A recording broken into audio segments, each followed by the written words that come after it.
Welcome to the Independence by Design podcast, where we discuss what it means to be a business owner and ways to get unstuck from the day-to-day so we can design a business that gives us a life of independence. What's up, everybody? Today's episode is broken into two parts.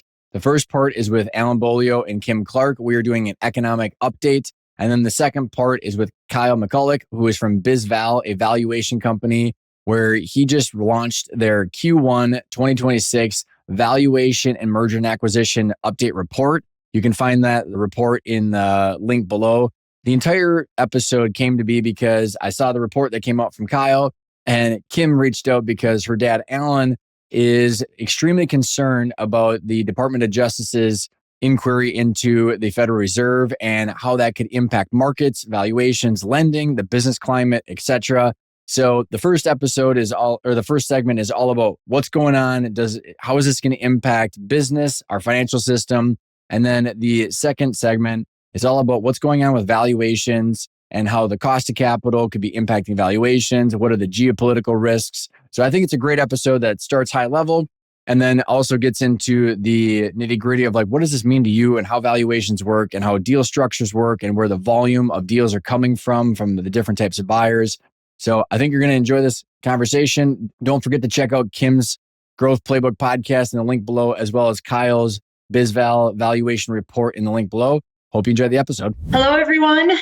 Today is not a podcast for Ryan or for my dad or for myself. This is going to be just a raw footage of Alan Beaulieu and Ryan Tansom, unbridled on a very important topic. There is a danger confronting the economy that we need to share and felt compelled to walk through the different thought processes of what's going on with you. So without further ado, Dad, if you want to kick us off, because you're the one that emailed me and said, I'm grateful we don't have a recording for the Growth Playbook this week because of everything that was going on. And I said, well, sounds like people need to, yeah, exactly. People need to know. I think you're right. They do need to know, Kim, because I'm really looking forward to hearing what you have to say, Ryan, too. But I'm very, very concerned. I think this move to put the Federal Reserve Board, especially the FOMC, but through the Federal Reserve Board system, under political control is very dangerous, very, very dangerous to everyday people. Just so everybody knows, the Federal Reserve Board has three goals: promote sustainable growth, keep inflation low, and to keep employment up or unemployment low, depending on how you put it. And they have two very important tools for that, which is interest rates and the money supply. The Fed uses a very methodical, thoughtful, statistical approach for doing this. Do I always agree with them? No. But what numbs my brain, Kim, is that politicians, a politician who is whimsical, a politician who is driven by wanting their approval rating to go up or to prove something, is very dangerous because it upsets that stability that the FOMC provides. I don't always agree, but I do appreciate what they do. And I'm not just talking about President Trump here. I don't want people to think I'm piling on Donald Trump. Other presidents have exerted pressure, not like this. I mean, this is mind-boggling. 14 other Fed chairs and secretary officials and stuff have said this is destabilizing to the economy if it happens. We're going to find a weaker economy, slower growth. We're going to find ourselves in a position that we don't want to be in, with recession or stagflation, with millions of Americans wondering how they're going to afford food, medical care, and employers that are not going to be able to grow because of inflation. I mean, it's just, while the president says that we are in a growth economy, as a matter of fact, he has said that the economy is booming, and he still wants interest rates to go lower. And that only creates inflation if it's true, which means he either doesn't understand, or he actually knows it's not true, but he's covering it up, or he's really just lost. I don't really know what it is, and that may sound harsh, but a booming economy, drastically lowering interest rates is somebody's idea of it's a dumb idea. It's as dumb as it comes. Okay, it just is. I'm going to take a little Valium now uh, Ryan, that's what do you have to fantastic. say? It's so interesting to me, Alan, because like I know we have a time frame for this, and you've always said like, okay, where do I start after my responses? It's such a nuanced thing because I agree with everything you're saying. Like, and I think about where I come at the challenge and what is the problem. So I try to usually like I think the best way to, Alan, is like, because I truly am in the exploratory phase of like, how do I think about this? And like, how do I actually, where are my opinions? And when I think about when I started, the first principle is of I believe that the US is bankrupt. So when you have a company that's bankrupt, it's like a raccoon in the corner. And like everybody's trying to claw at different things. And I look at like all of the political instability. And the way I think about our country is you have like if you have a wealthy family and all the kids are leeches on the family estate, everybody's fine as long as there's money. And if there's no money, everyone fights. And I think that's where I see just the US, the political instability. And when I think about the challenge, I don't want any politician in control of my money. So I agree with like that's where parts of the stuff that I'm agreeing with. It's like, okay, like I don't want Biden, I don't want Trump responsible for my money, which is why I'm a Bitcoiner and an Austrian economics. Like I want sound money that you can't print. But here we are, and there's a mathematical doom loop here that I see ourselves in, where the only way to get out of this is to inflate the money supply. And like when you say like you got the Fed has these mandates, understood, but they, on December, I can't remember what date it was, the repo market is now controlling everything. Like their political or like the financial stability of the system is part of their deal. And if it's 80% of the economy is debt refinancing, treasuries as the bottom of that pyramid has to stay stable. And so maybe the way I'm kind of thinking was I don't want politicians in control of my money, regardless of the party.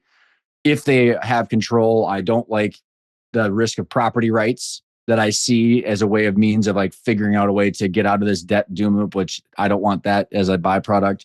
But then you go, okay, like how do the hell you get out of this when the Fed's already, it's 40 billion, is it 40 billion a week or a month now that it's not QE. And then like where the government spends their money with the fiscal dominance. So I don't know. So like I look at this and I go, yeah, I agree with you all on that. And like, I don't think the Fed should be around, but here we are, it's 120 years around, after Woodrow Wilson approved that while everybody's on vacation. So we're here. I don't want instability and I don't want someone covering my money, controlling my money, but I don't know. That's my, like, as I'm thinking through it, like, I don't know. Well, and I appreciate your Austrian roots. I'm Austrian leaning, but I think as far as this whole the market forces will decide interest rates and and all the rest of that, I think that ship has sailed.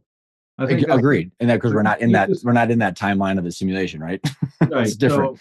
So let it go, Ryan. Just breathe deeply and let it go. Just But then when you go, okay, well, there is a mathematical debt doom loop here where we have to keep printing money, which is the repo market that is going to continue to inflate. Otherwise, everything's redlining. But this thing does reset all on its own. So if you want, you asked a question in your talk about how does this thing correct itself? It corrects itself in the depression, and when bond markets around the world are in trouble, the world rejects the U.S. financial position, and we find ourselves where we have to be fiscally responsible. And what's going to enable that all to work is the death of the baby boomers, like we've talked about before. So when I die, you two are good. I mean, well, three of me have to die for every two of you, but that'll work. And we got enough people that can die. So with the pressure of the depression and the death of the baby boomers, we're going to find that there is that ability to reset. And maybe then some Austrian-like thinking can come about, some fiscal responsibility. I track you on that. And I honestly, that's my hope. Honest, other than your death, Alan, because then our beautiful times together would not be able to continue. But maybe I think where I struggle with like the mathematics of finance and economics as like when people are rational automatons. Okay, what world is that? Like there's people that do random stupid shit, predictably irrational is like the name of a book, and behavioral economics is a thing. So when I just don't, when I look at the recorded history that I've gone through, every single time a global currency has gotten to this point where they've inflated themselves, the political discourse is so dysfunctional that like, if it was just this perfect melting away and then you guys drop off in over 10 years, that's fine. But like, we have like states now that are involved in like activism and property rights, and like how, are the younger people okay, or the people that are not doing well okay enough watching all of this go on for the next 2028 election and 2032 election, where all of a sudden people are trying to blame someone because they don't understand what you and I are talking about. They're blaming the different nationalities, the different genders, the different ages, and they're trying to find the boogeyman to argue with, and then vote someone else in that is going to pander to whatever side that they want. And that's what scares me, is like, oh my God, like it's either fascism or communism, and I don't like either option. Wow. All right. Let me take out from what you said. One, go to my funeral, and what I want you to do is say, Alan predicted this. This was going to happen. So he predicted he was going to die. Like, look at that. 100% accuracy on forecasting on that one. That's right. You got the win. All right. So that'll be your job. Okay, Ryan? All right, Kim, you got to make sure I get the invite. Noted. Noted. Right. I'm going to, you range far and wide, and you bring up some really deep stuff. And if we have a half hour sometime, I'd love to go through some of that with you. But I want to bring it back today to the political pressure on the Fed, as opposed to a lot of the things that you talked about. Mm-hmm. And what I want to just raise today was that this is not healthy for the U.S. economy or for the U.S. people to have this political pressure. I don't care if it's Democrat or Republicans.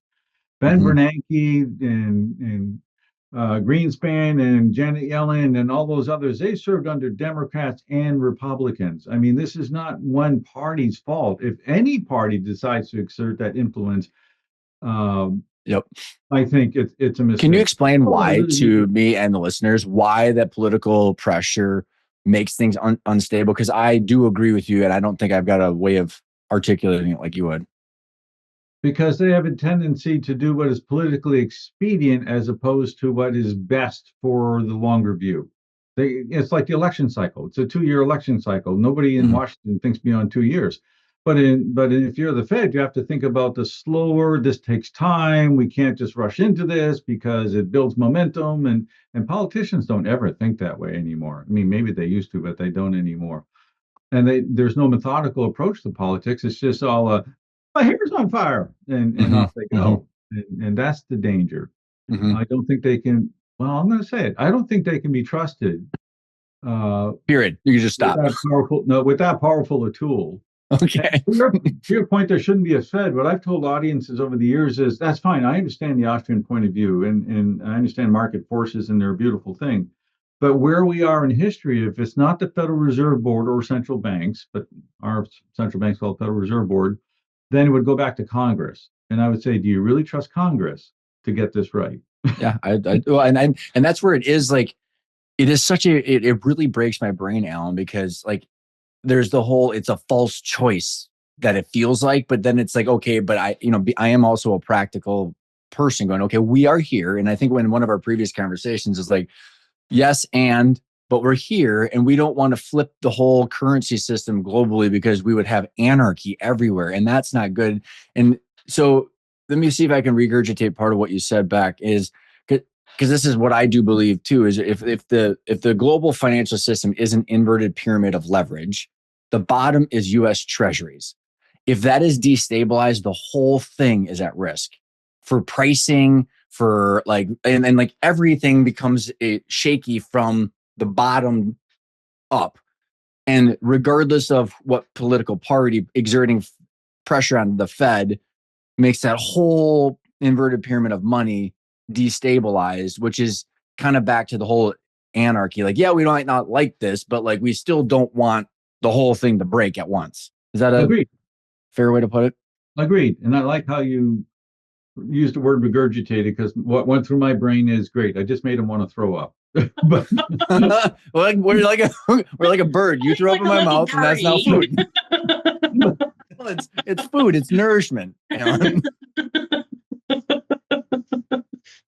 So that's my warning to people that they're want to know, is this good, bad, or is that's a moral value? This is dangerous. This is just economically dangerous territory. And if you can talk to your congressmen, your senators, or to whomever you want to talk to, say the Fed must remain independent. And while there are lots of virtues to the market theory and to the Austrian way of thinking, the reality of the moment is they must remain independent and be able to say to Washington, buzz off. What are the ramifications if the Trump administration does hijack the board of governors and some of the mandates? Like, how do they do? Like, what is the process of like and what are the implications of that? And I'm very curious, Alan. Like, when all of a sudden there's another party, and so let's say you got blue and red here that have opposing views of how to handle money and spread it around. So anybody listening in, regardless of their political affiliation, what would be the ramifications if this actually goes down? That's exactly the question I have. Good job. That's exactly where my brain went. All right, now we know it's dangerous. What does that mean? A world that becomes less dependable. Right now, you can count on mortgage rates not moving erratically. And so the building industry needs that. The automobile industry needs that. The banking industry needs that. And credit card industry and all the rest. You need to know it's not erratic. You have to know that there's money available. And if there's a tightening in the money supply, it's not erratic and it's not by leaps and bounds. It's a slow tightening so that people can adjust to it. So there's less borrowing that can go on. But when things happen quickly, it's like, oh my gosh, the world's falling apart. And if all of a sudden there's this flood of cash and there's all this crazy buying going on, and that creates inflation. And for the moment, it seems like great consumerism. Factories can't keep up. And that's where the problem is, because as they can't keep up, prices go up. And I mean, it just creates anarchy in people's lives. And how do your clients, Ryan, plan in that kind of environment? And Kim, I mean, even it's just on on the personal level, Alan. Like, I'm looking at like building an outbuilding in my backyard, and like I'm like, I don't know, a rate's going to go down 3 times this year, but if they go down, does the 10-year go up or down? I mean, like, it's impossible to plan, to your point, like equipment financing or doing an acquisition or like it's impossible. Yeah, that's right. And by the way, build a building. Don't worry about interest rates. I'm not concerned about the interest rates. I'm concerned about my budget and my desire of like what I actually want and how much it actually costs. Let us less about the interest rates. But you have stated it well. With the uncertainty comes the inaction. And Kim, you and I have talked about this in prior podcasts and in writings. Uncertainty is the enemy of the economy. And this just introduces another layer of uncertainty. Uncertainty is the enemy of business planning. And retirement planning, the whole thing is like, how do I know what's going on? And how do I plan for that? And it may sound like I'm exaggerating the case, but if you get political parties that are changing their mind every 2 years, then you get this whipsaw action. And in the meantime, in the 2 years, you can create a lot of inflation, or you can create such an austere environment that things come crashing down, because I don't think a lot of the people in charge that would be making those types of decisions understand the ramifications of those decisions, and that it takes time to weigh things out. And amen. And I want more certainty, even if it's not fantastic over the next 5 to 10 years, given your forecast. And it's the slow boil, but it's better than the frog that jumps into the boiling water, right? Like, at least you get warm along the way, and you can then you get used to it. But the way I think about it, I mean, this maybe gets into the mechanics too much and too geeky, and you both can stop me. But like, the way I think about so the Fed interest rates is doing less now than it ever has. It's not as effective because the government spending and where they spend their money becomes that. So that's as I've learned, fiscal dominance versus the Fed dominance? Monetary policy. So where the government spends the money and the deficit spending is becoming, my wife was asking me, like, what companies are succeeding? I'm like, whoever's got the closest money, like wherever they're at in the money spigot, like, is the people that are winning. And so fiscal dominance. And so the repo market has become this mechanism of stability where, like, I mean, they're refinancing $550 billion a week at new higher level interest rates. It's like the snake eating its tail.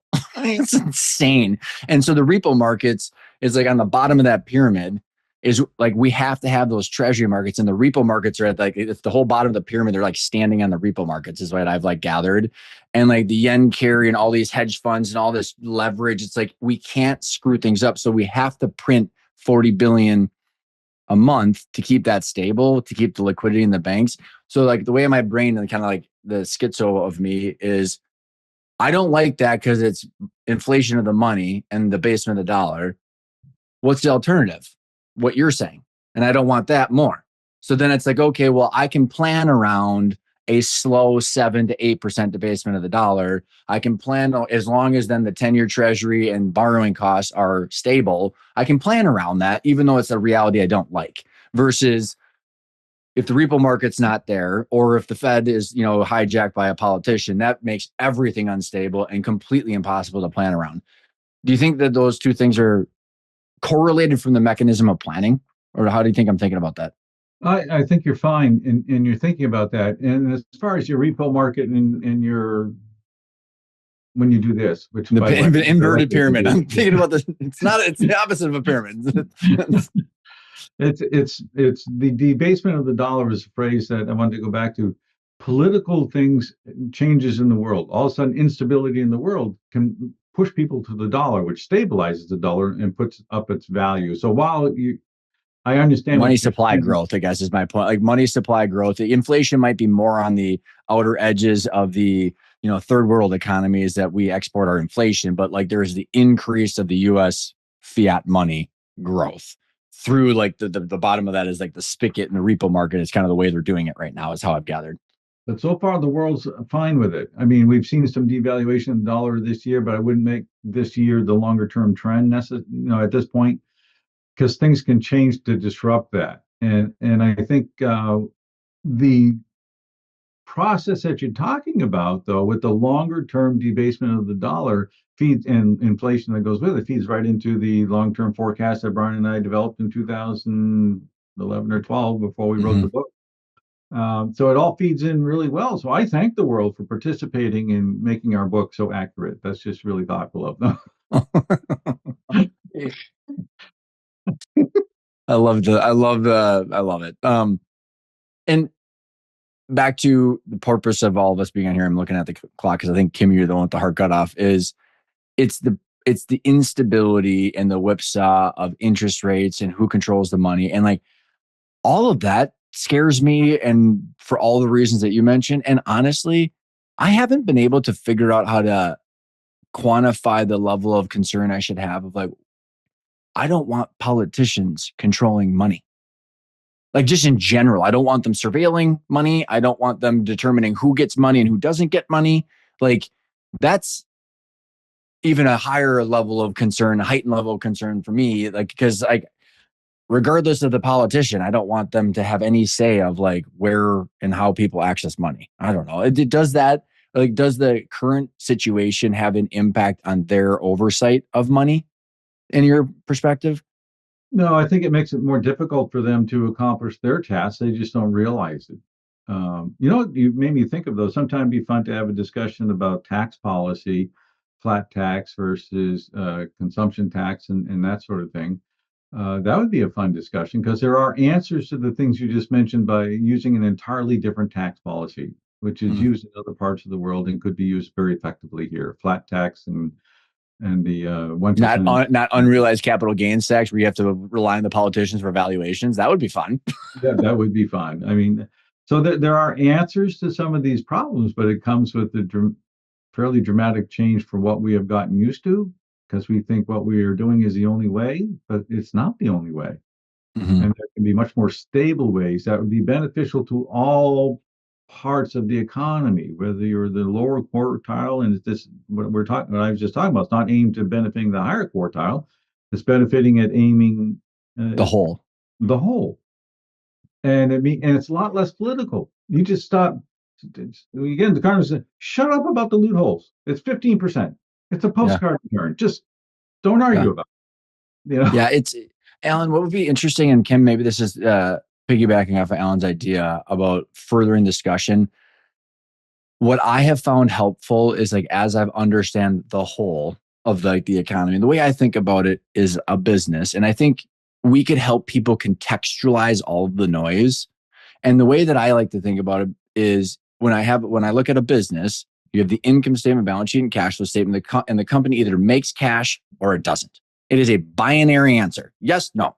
And so everything in the operations is a part of that. How sales did, how service did, how SG&A did, and the capital structure. So like everything has a part of it. But when I think about a bankrupt company and who's at that board or the CEO, they're the ones that's supposed to look at the out for the whole. And politicians just don't do that.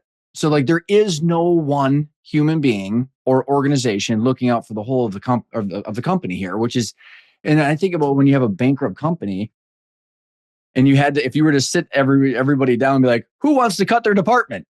How's that going to go? Like it's like a group discussion. IT is probably not going to be on board. So every department and every facet of that company is going to be like that cornered raccoon that wants their pie, part of the pie.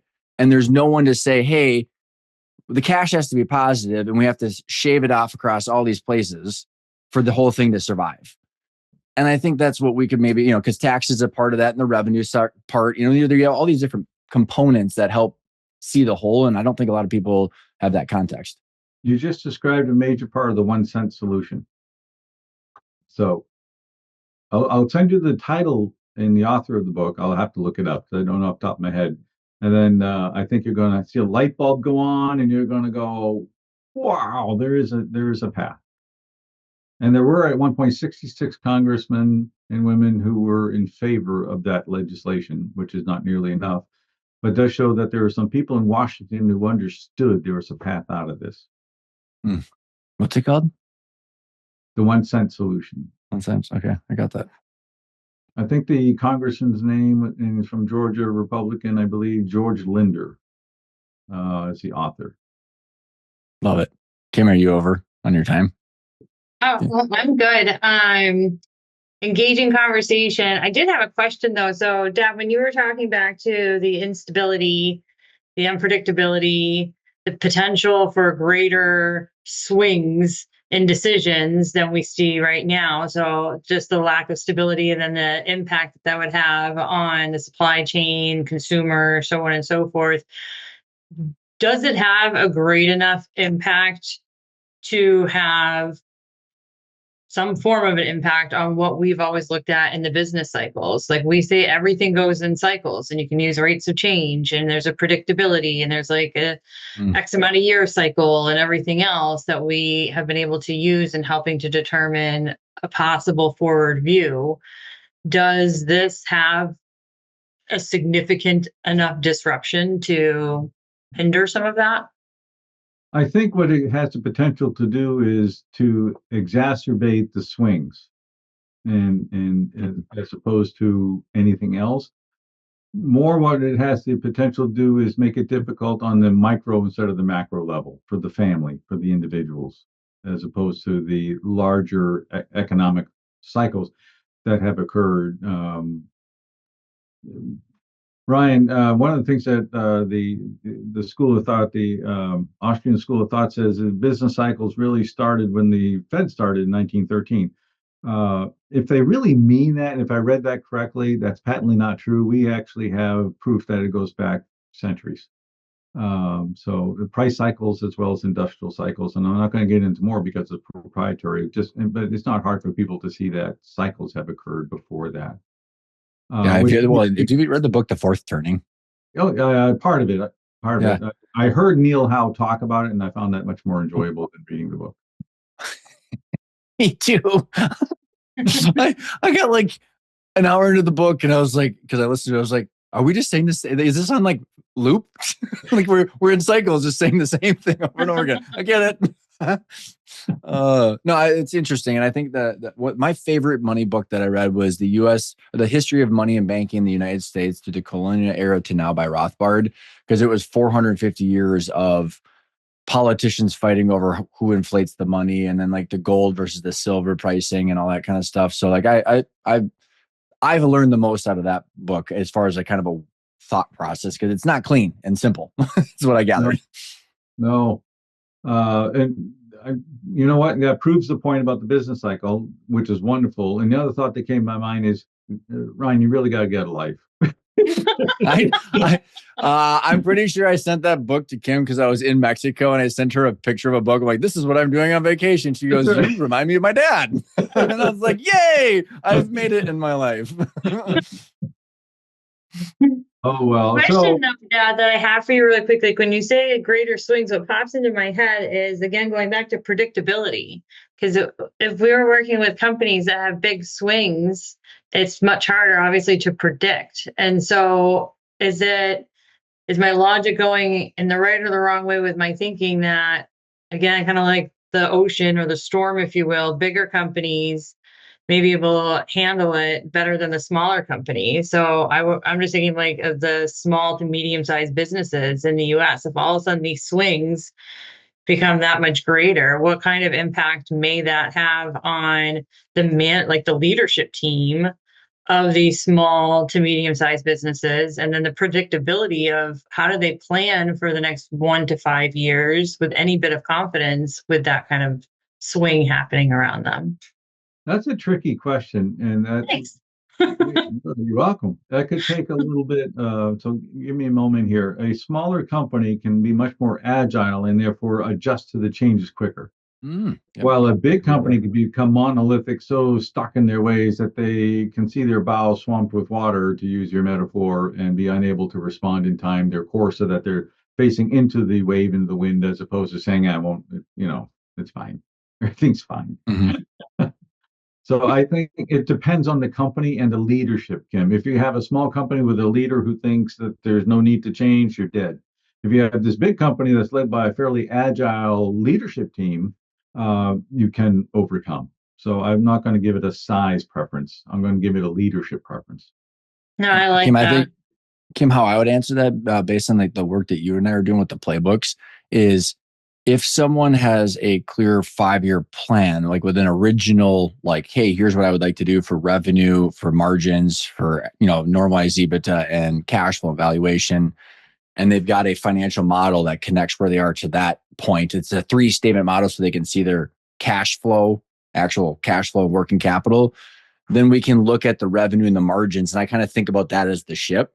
So like, I think about back to like when, my experience of like those volatile waves are like, the whole world shut down, boom. And there was like everyone 5 trillion and boom. And it was just like wham, wham, like, the floor, the ceiling.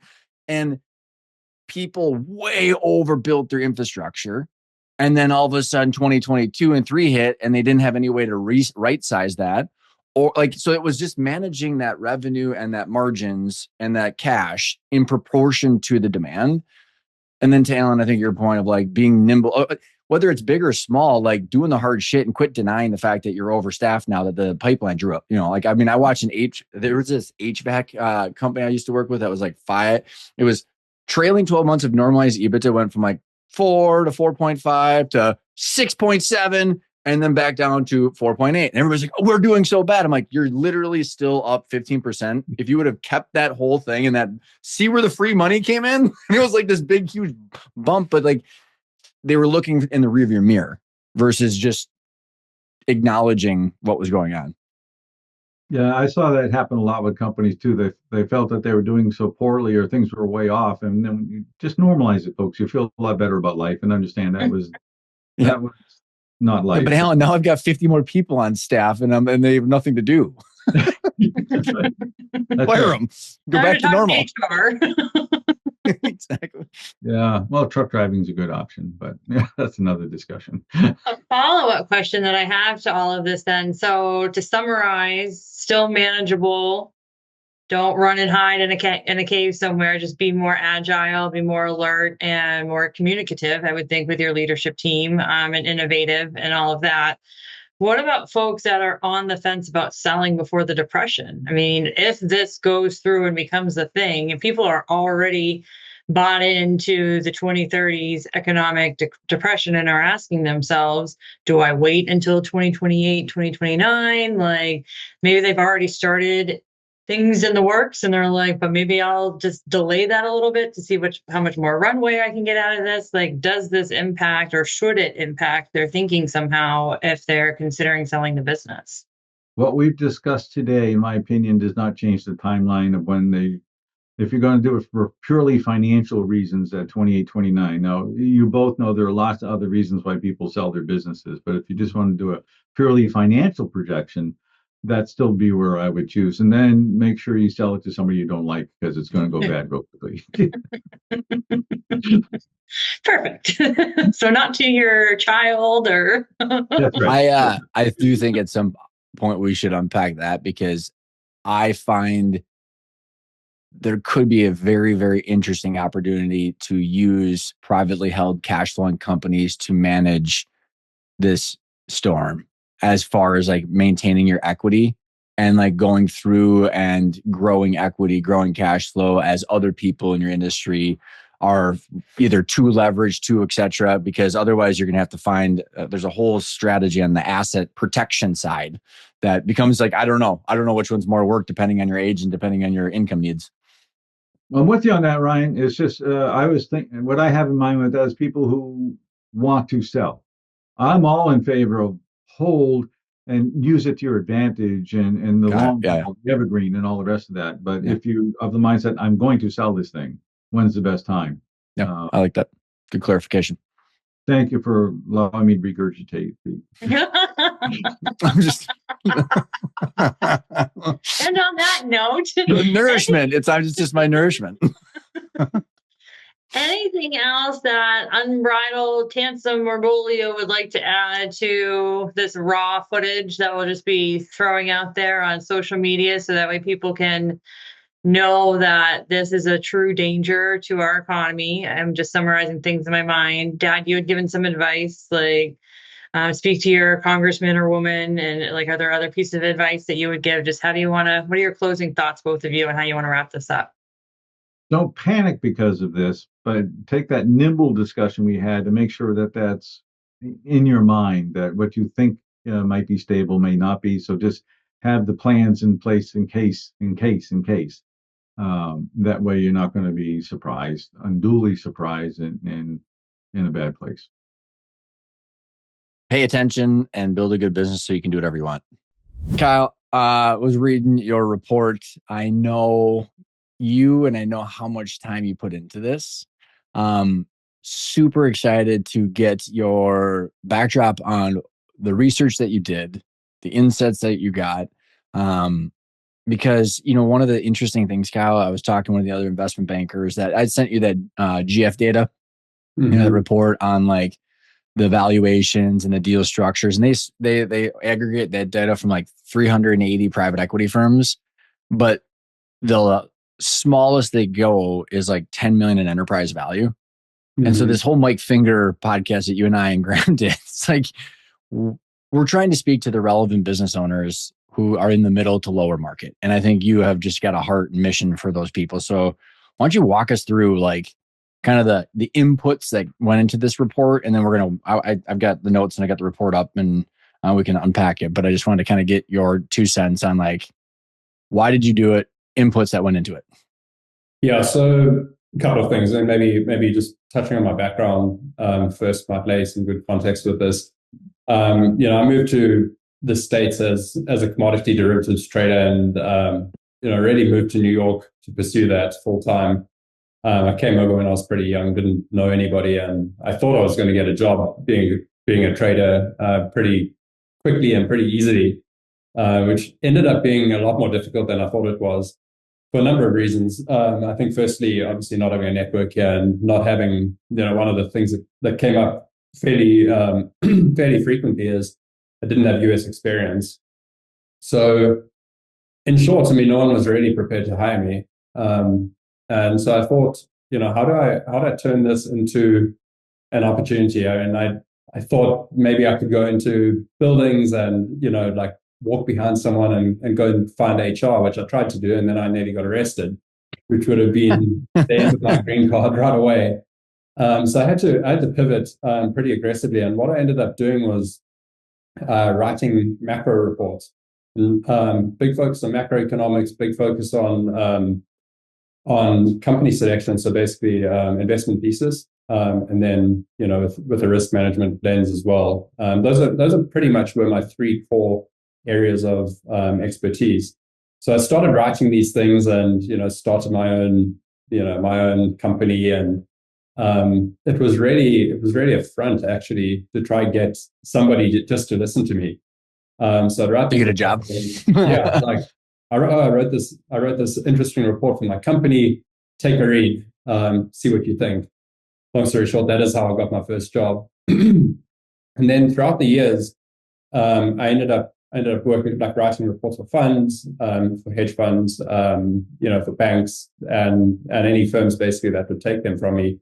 Worked across the nonprofit sectors as well. Started a cybersecurity data nonprofit, and then ended up finding myself in geopolitical cyber risk, which really pulled me all the way back into the macroeconomic side of things, the risk side of things. Can you walk the listeners through what that actually means? Because when you and I were driving to dinner and you were explaining your perception of risk, geopolitical events, and then cyber risk, like how do you think about macro events and risk, and like what is your definition of those things?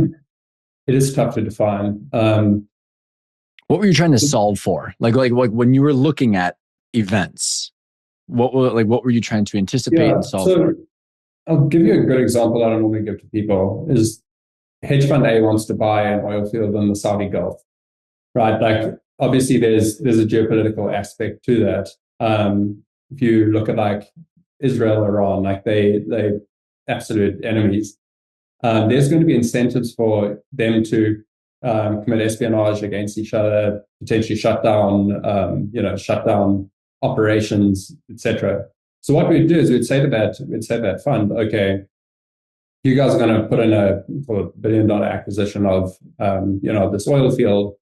This is your critical infrastructure. Like what sort of attacks have occurred on this type of infrastructure? What is your defensive capability? Who are your likely enemies and at what probabilities? What are their offensive capabilities? And then, just given the overall macro landscape and, trade policies, et cetera, like how do we then concatenate all of that data and then come up with a risk score? So it's probability. So freaking awesome. Oh, yeah. Why when you and I met a year ago, it was like immediately like, I just love how you think, because as we get into the report and talking about valuations and discounted cash flow, and like, because what you said, macro, like what's going on in the world and like how valuations work, which is the risk of the future cash flow. Mm-hmm. And the reason that I love, talking to economists, and especially with your background, finance and understanding, like we're trying to predict what's the stability of the current situation happening. And so what you just said is, what I heard is inputs that could impact the cash flow of an oil, whether it's an oil field or whatever it might be. You're just saying, okay, all of these things are risk factors. It's not just like on the business side when you and I talk about business. It's key leadership and there's the ERP system, but you're talking about like Israel and Iran attacking each other on top of the normal sort of risk profiles in a company. Yeah, and there's also like you've got proxies, so you've got state actors, non-state actors. Like who is Iran funding, for instance? Like what are their capabilities? Like, are they actually funding potentially cyber offensive efforts? Which in 2016, and I've been out of that world for quite a while, but they were. And so you take those sort of inputs, and then you got to think, okay, well, like how do we quantify these? Because if you look at it from a big bank, big bank point of view, I mean, you've got the chief technical officer side of things, you've got the macro teams there, and then you've got the overall risk teams. Macro kind of feeds into risk, but they all kind of talk to each other like that, but no one has that one version of truth.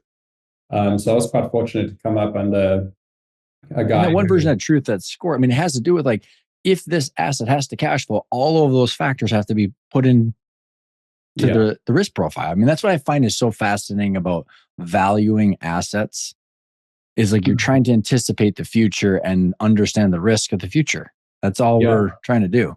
And I think like what's really important too is that when people are looking overall at the economy, and listening to these policy decisions, first of all, like it's highly complex.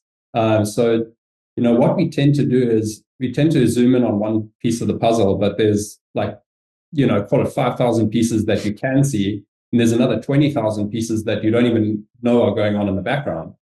So I think to be able to really synthesize those data points and then come up with an objective view on things, it's I think a learned skill in some ways. I think some people also do have a bit more of an appetite for it than others. But I have loved all of Ray Dalio's stuff that he's put out over the last 5+ years, because it's like that's where I really understood what objective thinking really is. And I know he's not totally objective. Like in order to get the seller financing buyout of Bridgewater has to exist, and they do a lot of business with China. And so you start to just like follow the thread and say, okay, but like the framework that Dalio came up with, which is objectively, he's trying to anticipate the future of cash flow. So it's as close to objective truth as we can get, or objective thinking, which is why I just found it so fascinating that as your background, that is what's lending the insight into your like valuations, understanding the discounted cash flow, which when I met you, was like, oh my God, like it makes a ton of sense because you understand macroeconomics and finance, why the valuation methodology that you and BizVal and Graham have come at it from is cash flow risk, not the typical, there is the value of multiples and normalized EBITDA as a proxy, but the real truth is the cash flow and the risk of the cash flow. So Graham has a good way of explaining this, because a lot of people, we still cover the full spectrum of the mid-market. I mean, even from pre-revenue companies, but on the lower mid-market side of things, there's a real obsession with earnings multiples. And where I think earnings multiples run into trouble, and I like Graham's explanation with this, is he said, you take 5 people, they're all 6'5" and 250 pounds. Some guys are 250 pounds because they eat McDonald's all day, and other guys are 250 pounds because they work out and lift weights all day. So it doesn't mean that everything's going to, we're not all created equal. So where discounted cash flow really benefits that is that we're actually looking at things like client concentration. We're looking at like the owner dependency side of things. Do these companies have internal operating documents? Like, what happens if the whole management team is on a private jet and the jet falls on the guy? Company, have you still got a company or not? And I think that's, without understanding the risk profile of things, I mean, you basically just looking at things wishfully, in my opinion. Yeah, and there's been, I agree with you, and I think there is been this tendency leaning towards risk profiles of that multiple, but it still is so much a rule of thumb of like, based on your size and based on your industry, here's the range, but like it's very still zoomed out way of looking at it. Very zoom, and that's why I like it. And in the 3 lenses of value that I have created, like there is a value to looking at value that way. I call it the Zillow lens. Like you have to look at market comparables to get a baseline of value, but then what we're trying to do is really understand, like, in the housing example, what's the price per square footage? Because what's the finishes? What's the like what are the actual internal guts of that house look like? So you have spent so much time looking at valuations and so maybe talk like again back to the inputs of this report. So do you want to cover anything about like how you think about value and like how you think about valuations before we jump into the inputs of the report and the findings? Yes, I mean, what we primarily look at is discounted cash flow overall. We think that's the most important kind of measure of valuation. Then we blend that with an earnings multiple and net asset value as well. The net asset value is, particularly useful in asset-heavy businesses. I think it's going to become potentially even more relevant in the coming years with manufacturing coming back to the US the way it's poised to. So I think there's going to be a lot of manufacturing plants. Obviously, they're heavy in assets. So I think that there'll be a little more of a focus on that. But ultimately, it does come down to that risk profile, a cash flow, and what is your forward-looking thesis on it. But I think on the valuation side, I mean, Stephen, who runs our valuations desk, is definitely a lot more in the weeds with that sort of stuff than I am. I think where I come in is more on the kind of big picture macro lens. Yep. On the valuation side. Let me do like a couple minute or less. I can try of like for the listeners just to like level set the valuations using my 3 lenses, and then we'll have context for the conversation. Because again, this is a new lens that an approach that I'm taking with all the material I've been creating, Kyle. And I actually honestly want your reaction to it. So the discounted cash flow for the listeners listening who, without all the technicalities, we say, okay, we have 5 years of cash flow of owners' distributions to owners after working capital, debt, and taxes. Say, okay, if the company goes from 150 to 150 to 200, 400, 600, you're pulling all of that forward based on a discount rate, based on the risk profile of that cash flow. And then in year 5, what would be the normalized EBITDA and the multiple, which they call it the terminal value, and you pull that forward. Say, okay, because the case study, Kyle, that I created, it's like those distribution cash flows that I just mentioned, and then the valuation multiple, which is 3 million, a normalized EBITDA times 6.6. They pull all that forward. It's like a $5.9 million equity valuation based on 30% discount rate. So I'm just saying that discount rate is coming from the risk buildup of treasuries, S&P 500, the private markets industry, and the company. What's the risk of that operating entity? The way I think about this, Kyle, is like that's your internal rate of return as an investor that you're trying to target based on the risk that you have. Lens 2 is the multiple times normalized EBITDA. I call it the Zillow lens. So the first one is the keep it lens. Second one is the Zillow lens. Like, okay, according to all the other people, what could I be worth? Hopefully those are 2 pretty similar if it's done appropriately. Then the third lens, Kyle, that I created was the transaction value, which is if you transacted, how much cash at closing would you have based on the deal structure? What I landed on as I was doing these case studies was the transaction value of the deal structure, that cash at closing should equal the discounted cash flow. Because like you get your enterprise value in the multiple, but you're like, wait a second. Your cash at closing needs to equal your discounted cash flow. Otherwise, don't sell it. Because otherwise, you're all the risk of the earnout, the rolled equity, all of that risk is still there, even though you don't have complete ownership of it. So, like the hurdle rate for the transaction should be the cash at closing equals the discounted cash flow.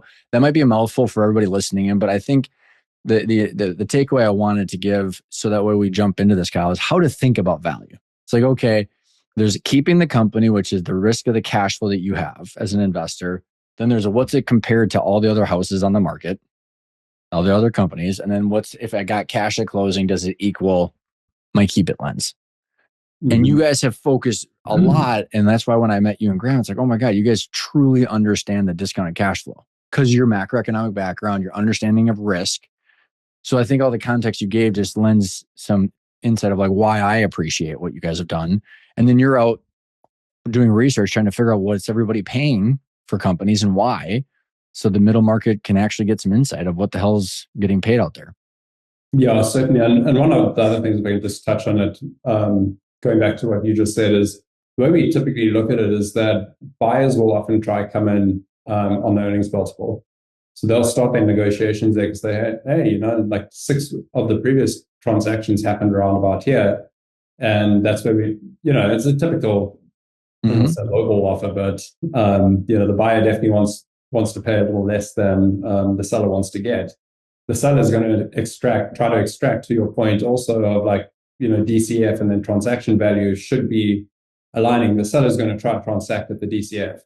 So that's what we typically finding, and where blended approach is actually quite useful, is we'll give a targeted range, but we'll say this is sort of the midpoint where we think it's going to actually transact.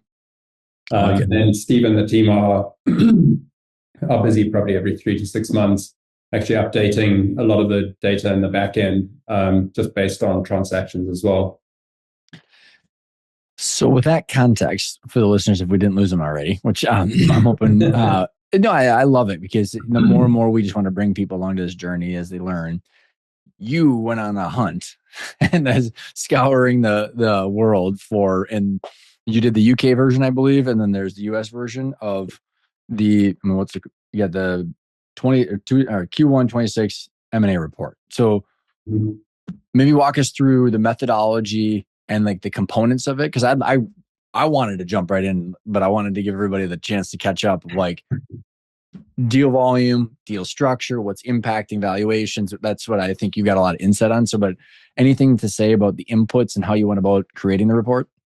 Yeah, so I thought kind of long and hard about this from the position of a capital allocator. I thought, okay, if I'm sitting on a heap of cash, which the world is sitting at the moment on, the global dry powder is sitting at about, estimated at least, I think it was between $2.19 and $2.5 trillion. So there's a lot of undeployed capital at this point.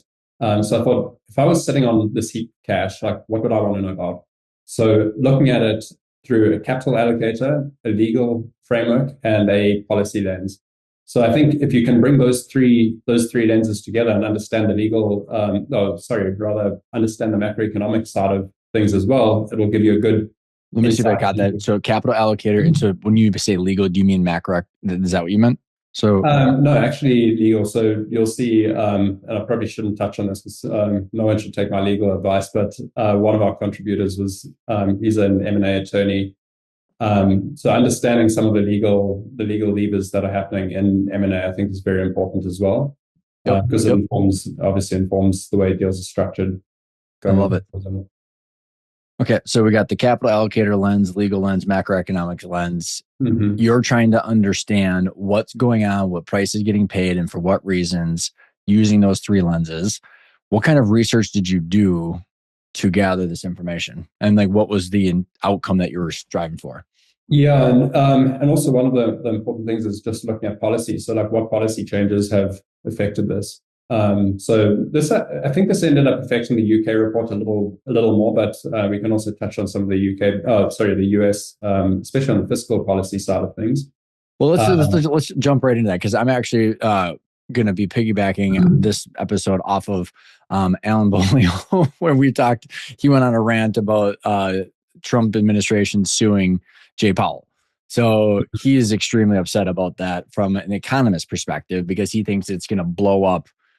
Now, I don't know if he said those words. That might have been my words. But like, there's a serious, warning that he's having for investors because of how uneasy that makes everybody. But anything you want to comment on that?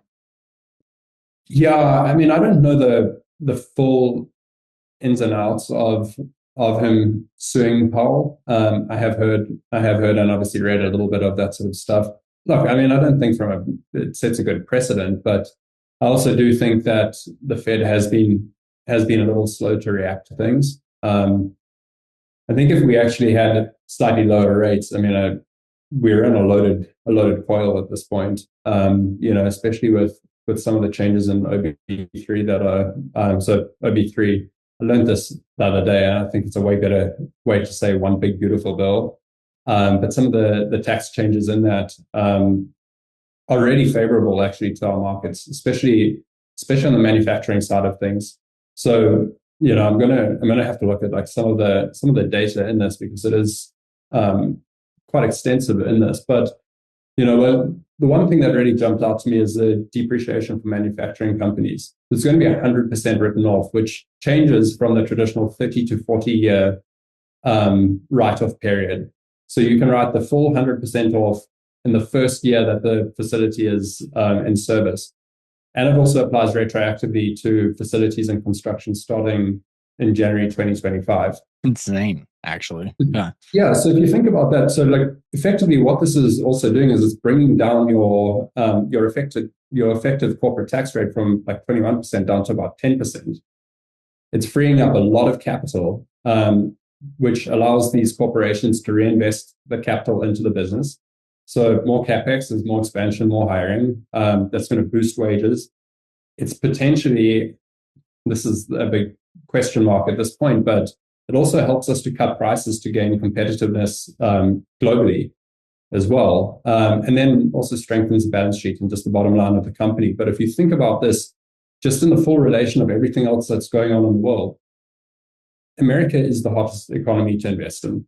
It just is. All these other economies, their GDP growth is like 1%, 1.6. I mean, yeah, you can look at China's, I believe is about 4.8%. India's like 6.6. And then I think Indonesia is also pretty hot. But like, would you want to park your money over there?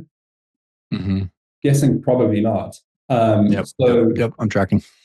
Yeah, so I mean, I think there's a lot of very positive momentum coming into 2026. I think it's just a matter of interest rates coming down a little bit. I don't think they're gonna drop them in the first meeting, but maybe by mid-year, I think they might drop another 25 basis points.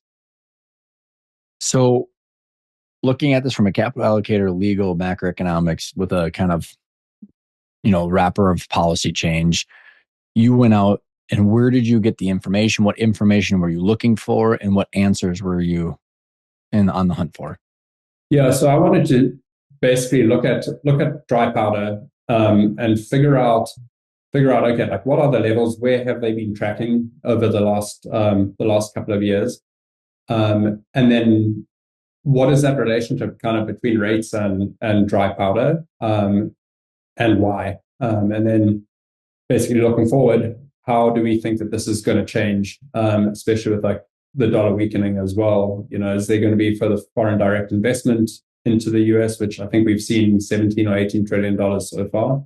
I think that's still going to continue. And then, basically using that to inform some of the risk profiles and understand like how family offices, private equity, corporate and search funds are actually conducting business based on that.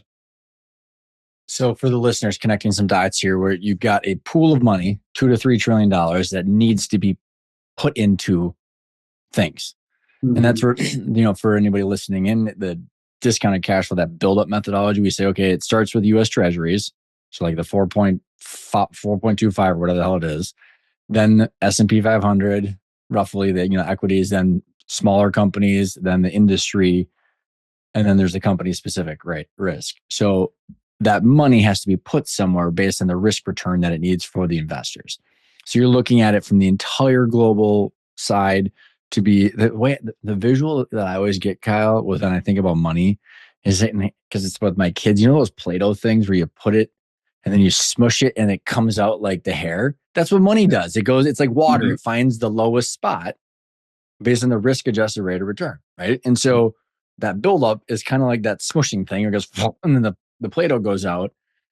And so you're looking at private equity firms, pension funds, family offices who have that money. Where are they putting it, and what's their appetite based on the stuff going on? Is that a fair summary of what you're saying? What is the catalyst that's going to get them to start deploying at a faster rate? Okay. Which will impact valuations, right? Would absolutely. Push. Okay. Yeah. So one of the things also, just to kind of set some sort of context also, is that general partners of a fund will go and raise money from limited partners. It's typically a 3 to 5 year term for them mm-hmm. to actually deploy this capital.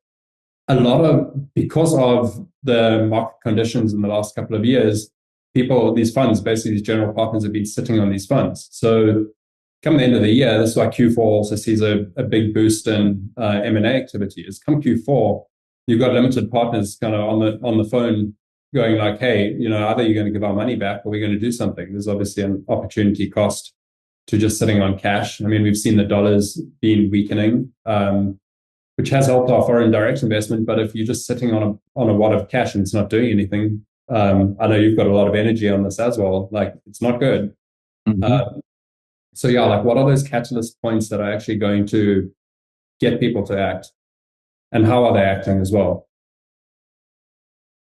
Love it. So I love this because we're going from zooming out and we're just going to keep double clicking in all the way into transaction volume. So like, okay, now you started gathering this information, just to read and we'll make sure we put a link in the show notes, Kyle, but you've got like deal activity and financing trends, buyer profiles and cap. I'll just put this up for anybody watching. So here's the table of contents. We got the macroeconomic policy, which we've talked about.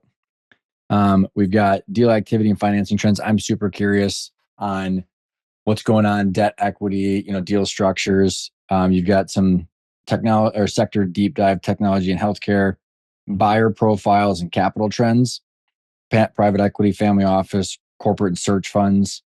And then you've got some contributors, you got some case studies. We don't have to go through all this. So I'm not throwing this up there to make anybody like, oh my God, I'm nauseous. I don't want to stay in for this. What I want to do is we put the link in below. People can go, grab this. Kyle, as you're talking, I can pull up a chart or two. If you say, hey, go here, look at this, because I think you got some great material just to kind of give everybody a sneak peek. You got a lot of stuff in here. That's awesome. And we want people to download it. I'm going to follow your lead on how you want to guide us through the insights, because the things that I think I care about, the listeners care about, is who's buying what are they paying and why, what does it mean to me?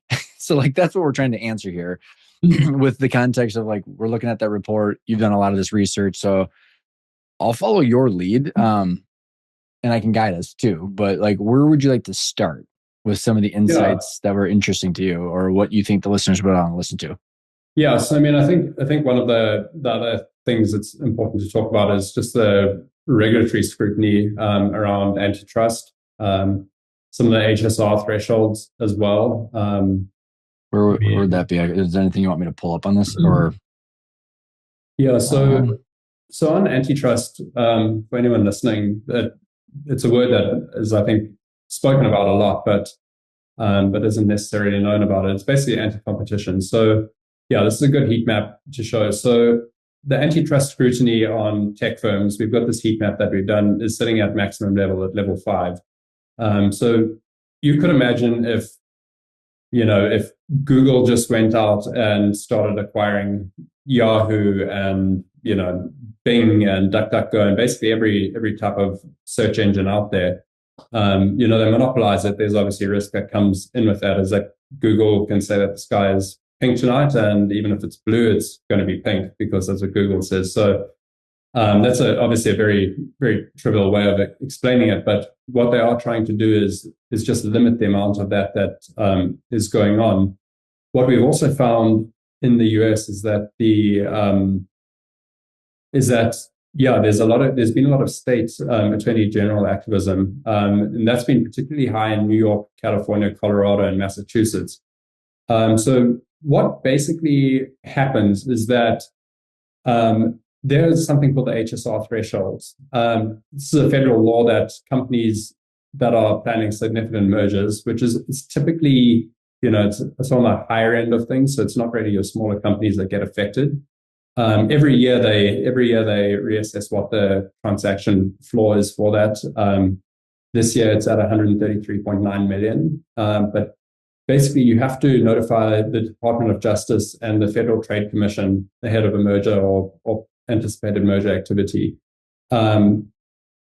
Those 4 states that I mentioned have been showing possibly they've been asking for a lot of second requests, and this has been actually extending transaction times at least by 4 to 6 months on the short end. So there's that has been a little bit of a delay. And then the Committee on Foreign Investments in US, which is just shortened to CFIUS, there's been a lot of intensity and scrutiny on tech and healthcare companies.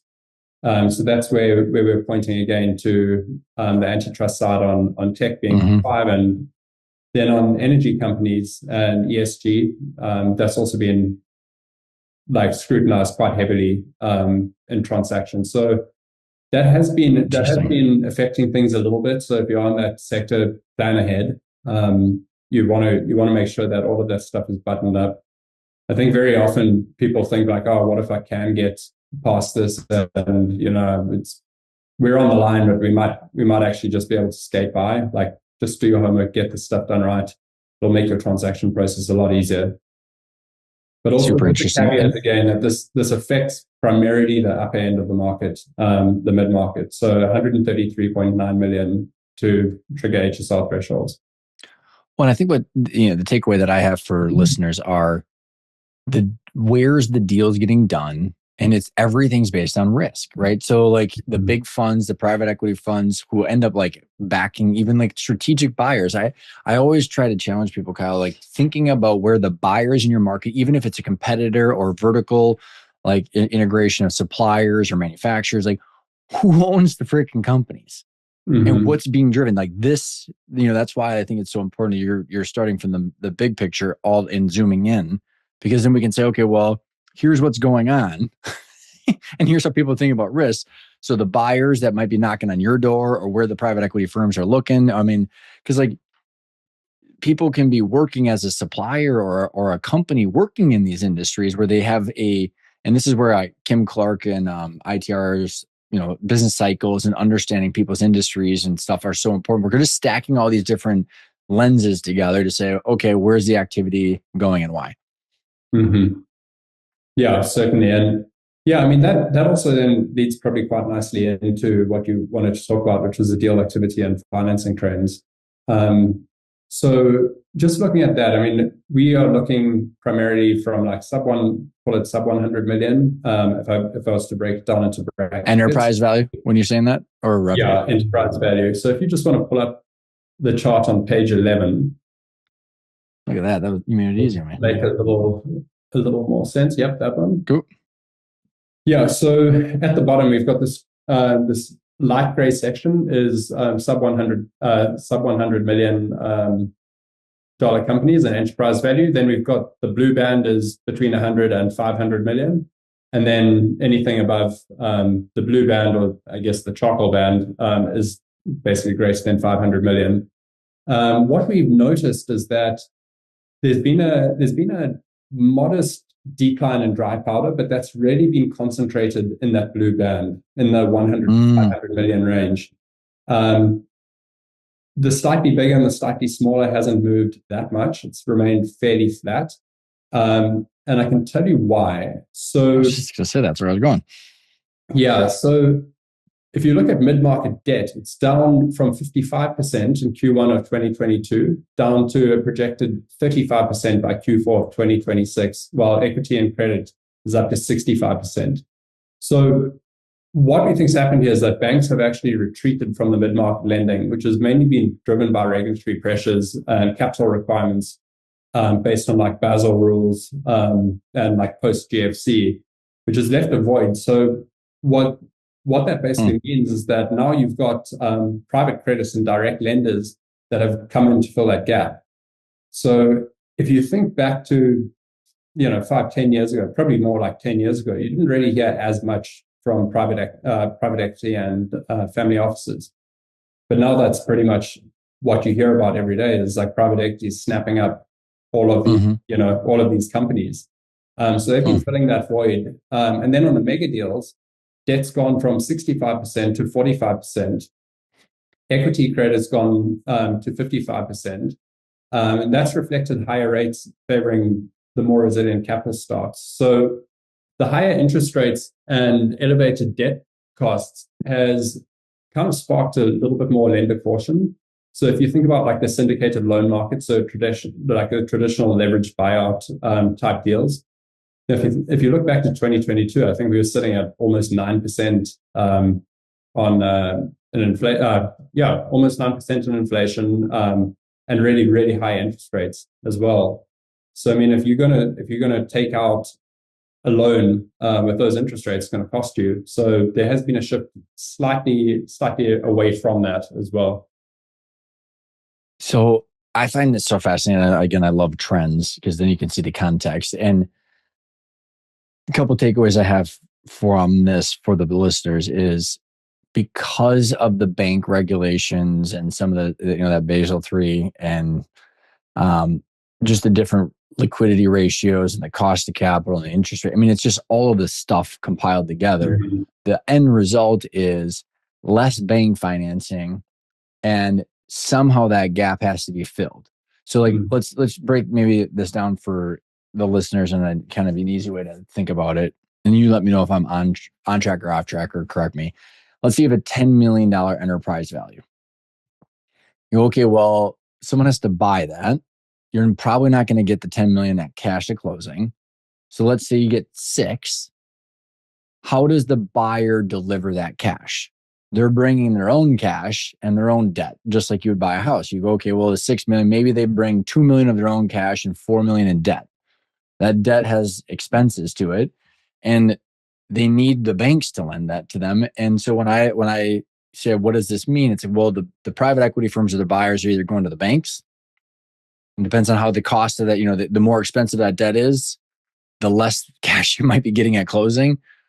Or they go to the private debt markets, which I just have found fascinating. Like the private debt markets are just the shadow banks that have grown since 2008 and 9 when the banks kind of puckered up. So now you have family offices and other wealthy people that are lending to people and as another bank. So there's a way that gap. Yeah, like this gap right here is getting filled through only a couple of things. It's either private lenders instead of banks, or it's a lower purchase price. So instead of 10 million, it's now 8, or it's in making the seller roll equity or do an earn out. So there's like, this is math is what I'm trying to get across. And so like somehow the math still has to work out. And it's either like this gap is going to be filled somehow. What would you like to correct me, add to, or I'm just trying to see if I can pull this stat really quickly, but I think it was 40%. I believe it was 40% of deals are now being funded in the mid-market through private equity and family offices. When you say funding, is that the cash or equity, or is that the debt? That's the debt side of it. Okay, if I try to read this, I think I saw that something like yeah, lots of numbers to try to remember in this, but yeah, so basically, just to kind of tie that all together. I mean, if you're a true mid-market company, I mean that's where you can probably expect your transaction to happen. We've obviously also still got corporate and search funds as well that we can talk to.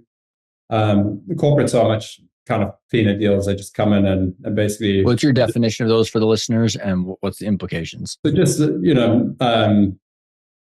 true mid-market, like big mid-market companies that can come in and basically pluck out any competition, or say pluck out. I mean, they roll it into their company, but they eliminate competition essentially. Strategic buyer. But what I think is so fascinating about it, how many times now are those strategic buyers actually backed by private equity? And it's just a bolt-on. I mean, it's probably significant amount from what I've seen.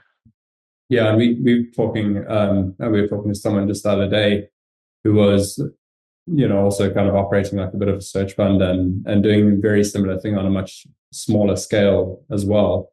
So I mean, there's definitely more activity in the market, in that regard than there has been historically. So where do you want to go next with this? For like, is it volume? Like, what are some of the other, like, what shocked you? I mean, we can talk about deal structures. Is it volume? Is it, like what was? Yeah. Something that actually was surprising to me, didn't include this in the report, but I tried something like a real 2026 person nowadays is I keep a big Excel spreadsheet with a lot of macro indicators that I follow, which go all the way from like CPI to employment data, deal volume, dry powder, etc. And I put into large language model, and I asked just to look at some of the key trends. We actually found when inflation goes up, deal activity starts actually accelerating.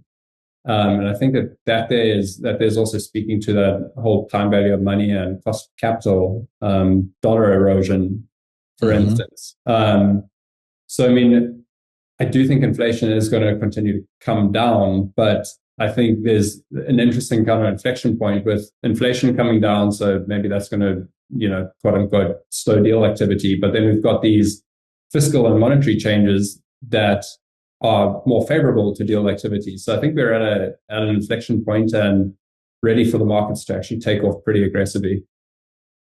Okay. So I want to piggyback off that. And so here's some of the dynamics that I'm seeing, because I am hearing from like Scott Bessent, the Treasury Secretary, and then Lutnick. And I'm so like, there's what people say and then what people do. And even like David Sachs, you're like, oh, we're going to have the biggest M&A bull run ever this year.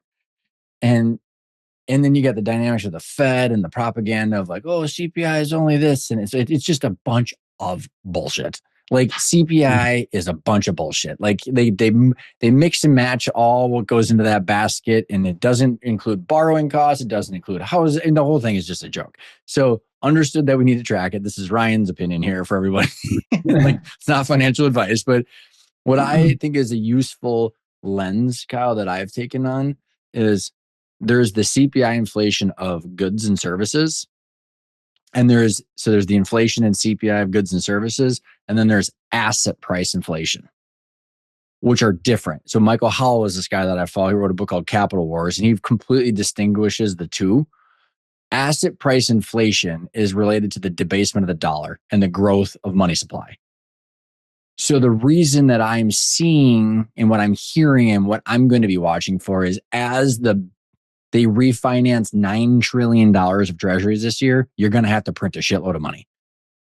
And so then people are going to have to push their money. That $2 to $3 trillion has to go somewhere where it doesn't get eroded. So then you push that into like the Play-Doh into assets. And then as the assets, as you have that $2 to $3 trillion trying to push it into a fixed amount of companies or gold or silver or real estate, those asset prices go up, even though eggs is still $4. So like I just thought it was a useful framework to think about, because inflation is not one thing. And it's like, because you got gas now at the lowest it's been in a long time, so they can pull down the CPI. So it's just like, I guess I say that because what I do know is that they have to refinance $9 trillion at higher rates, which means they have to print money because the repo market's broke. Okay. So then we're going to print more money, which means asset prices and people that are holding dollars are going to be like, so it makes sense to me why even what you saw was that correlation of as inflation goes up, M&A goes up, because they can't just keep it in the money market anymore. They have to do something else with it. Otherwise they're getting their money stolen from them. Yeah. Yeah. And it also, not to get too political on this, but I mean, that's when you look at like someone like Mandani getting elected. I mean, that's one of the reasons why a guy like that gets elected, is because people coming into college or coming just out of college do feel disenfranchised. I mean, I still think it's an absolutely terrible idea.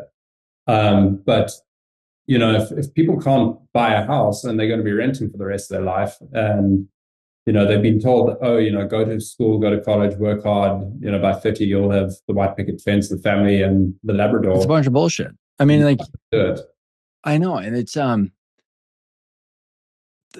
you and I will have to have another conversation maybe at a later date about this topic, because I think what I've always appreciated about you is we can have nuanced conversations. Mm-hmm. And like this requires nuance. And my quick comment on that is because I can understand why you have a Nick Fuentes and a Mandani. I don't support, like, it's like, no, thank you. You mean, but like, why are they out there? It's because we're printing money, in my opinion. And it's like, we're stealing this. And like, dude, I was out in Vail with my family this last week, stayed in this condo. I don't know, it's a 2-bedroom condo. It's like nothing fancy. Like cupboards were okay. I mean, like it was an okay condo, $900,000. In 2017, it was $350,000. And as a 39-year-old, almost 4-year-old, I go, fuck that. Like, I want one. I want a condo, but like, I can't, like, just buying a $900,000 condo doesn't make any mathematical sense for me. Right. Mm-hmm. And then I literally sat in the sauna with this guy, and he's like, yeah, man, I just bought my 4th one. I'm like, the guy was doing margin loans on the equity. So whoever has the assets, as the money printer goes up, can take more margin loans out because their equity is growing constantly. So it's this self-reinforcing, and I don't blame that guy for it. I don't blame it. Like it's the debasement that's driving all of this. But like what I find fascinating, how that relates to us as owners of companies, how do we manage our company and the choice to keep the company and grow the cash flow and grow the value, or sell the company it is part of our decision-making framework. And how many times have I pushed against you saying, like, as you're making decisions, we have to understand how valuations will work in 5 years. Yeah. And the true base layer of the math. What are your thoughts about it? No, I mean, certainly, I mean, the last conversation we had was, don't have to get into all the details of it, but was really eye-opening, actually. I mean, especially, I think we can even tie that back to the podcast that, in some ways there's a link to the podcast that we had with Mike Finger and you debating. And it's like, okay, you sell a company for $2 million in, call it 10 years time. Like what is the actual real rate of return versus the normal rate of return? That 10 million, or what did I say? $2 million, sorry. That $2 million is probably worth, called 1.4, 1.6. After you pay all the deal fees, the taxes, all of the stuff that you have to pay when you transact, you're left holding an empty cup with maybe like 600K on that. You're not going to retire on that. Yeah, so then you got an 8% debasement a year. Yeah, and so asset prices going up. If you've got good cash flow in a company like that, it does make more sense to then take that cash flow, reinvest into assets that have a higher rate of return than the debasement and inflation and all of these other, basically factors that you've got to consider when you are looking at these options. Which is why I think the $2 to $3 trillion of dry powder from private equity firms, family offices, and funds are going into cash flowing companies of, like, I call my client and my client base and the people isn't it real companies for real people selling real shit to the real economy. Like, you're doing real stuff. It's not moving money around or financial engineering. It's like, no, I sell you services or products and I get something in return because you need cleaning or low voltage installation, or like you got boilers, or you have moving, or you have whatever service that you have. But I think what's fascinating and I'm looking at the report here is like, okay, you got trying to think of how to make this not go too far sideways for everybody, because it is so freaking relevant of if we can reinvest back into our companies and understand how valuations are working, and you're providing us with data for that, we can understand how to use our money wisely to say, I'm going to reinvest back into my company to get a higher return and generate more cash, or I'm going to put it into some other investment. I mean, silver hit $100 today. I bought it at 26. I saw such a great, meme video of like boomers buying silver for the price of raspberries. Yeah, and then they're all like dancing around. It's the same one with gold and their real estate. So, how do you because you're a macroeconomist, finance, valuation, like when you're looking at the data, like how are you making decisions, or like when you're doing valuations with companies every day, how are you thinking about this and viewing the world and how to make decisions of where to reinvest and where the biggest bang for your buck is? So I think one of the important things just to know from our point of view is that we are completely independent. So we're not actually providing advice, but we're giving people an objective. It would be like a home appraisal. So we come in, we tell you what you're worth, and then we get out. Maybe we might, if someone asks us like, where our biggest risks sitting, we can tell them, but we're not telling them what to do with their money necessarily. But yeah, I mean, I would certainly, if it was up to me and like my company was getting valued, and I was looking at like a five-year exit plan. Yeah, I mean, those would be the things that I'd be looking at, is like, can I grow the company at a rate that can exceed other assets that I could be investing in? If I can't, like if I'm growing a company at 5%, but I can invest in silver, what's silver's rate of return over the last 5 years? I'm not entirely sure, but say silver's at 20%, makes more sense to take that cash flow and bomb it into silver. Because you've got that delta. I mean, it's a kind of common question. I mean, people also look at like, do we pay our house off in full? Yes, it does take, it does help your cash flow essentially. But if you're financing your house at 5%, say, or even call it at 2%, but anything under 8, essentially. Yeah. If you can earn a higher rate of return somewhere else, like, leverage that, and just deploy your capital smartly.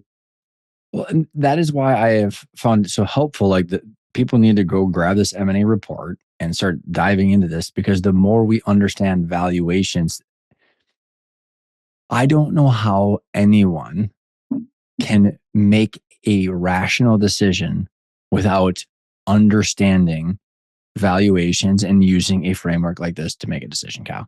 So like how you just framed it up, and it was like breathing air for you because you're a finance and risk macroeconomic trader. Like, hey, maybe they slow it down a little bit, and just walk through when you're making decisions. So let's say because you ran a company prior to working at Bismo. So I can't remember if it was 10 or 20 million bucks. It was a normal company, operating business. Like, what is your decision-making framework? Like if you put you're like, imagine running a company that's 15 million in revenue right now, or 20 million in revenue. And okay, how are you thinking about the goal for 5 years, that destination? What does that mean for the value and how you making decisions? Yeah. So, I mean, I think if I was to boil it down in the most simple terms, I look at, if you just do like A minus B type of thing, if A is my rate of return and B is my cost of capital, if I end up with a positive number, like leverage that capital, get a higher rate. Can you walk through, sorry to interrupt, but can you walk through the cost of capital? Again, I'm going to break this down for even if you're just looking at let's just even keep it very simple, like a traditional bank loan, like if that, again, just also for simplicity is they lend you, $100,000 at 5%. So you're going to be paying, call it $5,000 a year in interest. But what if off that $100,000, you can grow it at 15, 20%? It makes more sense. It makes more sense because you've got that delta between your growth rate minus the cost of that capital that they lend you. You use that to reinvest that into your business. And, there's they call it, it's the Pareto distribution. So I think they also call it the Moses principle or Matthew principle or something. To those who have more shall come. But when you have a bigger pool of capital, like the more you have, the easier it is to actually leverage and scale that cash. So try to scale that cash as quickly as possible, because that's also going to help you if you do end up needing, well, I shouldn't say needing to, but wanting to transact in 5 years' time. You obviously want to optimize your cash flows as much as possible. You want to grow your business as quickly as possible. I certainly wouldn't just sit on cash for the sake of sitting on cash. I think a lot of people, because it's melting underneath you. It is at a rate of 8% a year. Yeah. Well, before you know it, you're going to be swimming.